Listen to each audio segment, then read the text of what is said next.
Monsieur Singh, Pierre Poilievre says the next. Go ahead. Okay. Okay, Pierre Poilievre says the next election is about asking the tax. What is the ballot question for the NDP in the next election, and has that changed since the election of Donald Trump? I think Pierre Poilievre has shown that he's out of touch with where people are at. Things are changing. And with the election of Donald Trump, it certainly means people are worried about what Donald Trump means to Canada. With the threat of tariffs, workers are worried about losing their jobs. They're also worried that the cost of living is going to go up. So there's a lot of worries that are coming out. I think fundamentally, Canadians want to know who's going to fight for me, who's going to stand up for me, not the billionaires, not the CEOs, who's going to fight for me in this time. And I want Canadians to know. I know you feel let down by the Liberals. Pierre Poilievre is in it for the billionaires. He's going to cut from the middle class.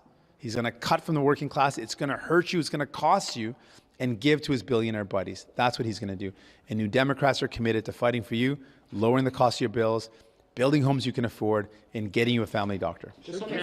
Other Liberal candidates in this race part ways with the carbon tax or say that they're no longer, in full support of it.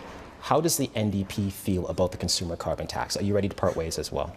Well, we will announce our full plan very soon. Of course, you'd imagine we'll announce that when the campaign is called. But we've said some of the values that we want in our plan to take on the climate crisis, which is serious. We said, one, that the plan should actually work, should actually reduce emissions. We want to make the big polluters pay, and we don't want to see the burden fall on working people. These are some of the values that we will have reflected when we announce our plan, but you'd understand, of course, we're not going to announce our plan today, but when we announce our plan, it'll have those elements. I'll give you a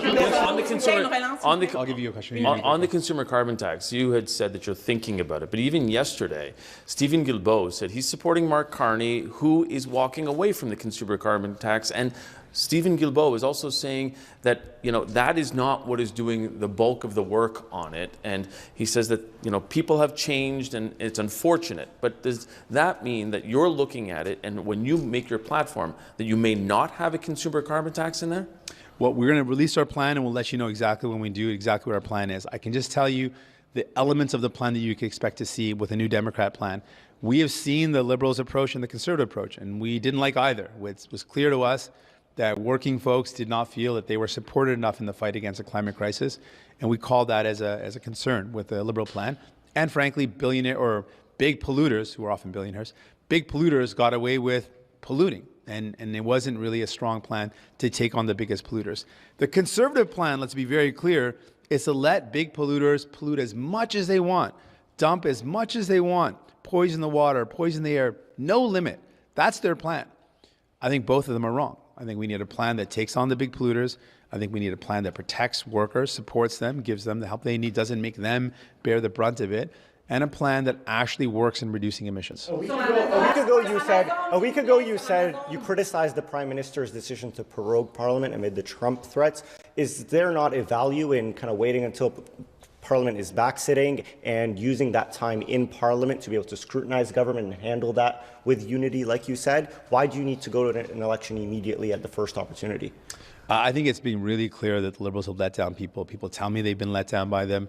They chose to prorogue government. They could have been sitting. We could have been passing laws that would protect workers, that would get us ready for this trade war. They chose not to. So people who tell me they feel let down by the Liberals, I understand that. And now we've got a choice in this next election. It's going to be between Conservatives who want to cut, and it's going to cost you, or New Democrats who want to make life more affordable. So if you reject Conservative cuts in Pierre Poilievre, I invite you to stand with me.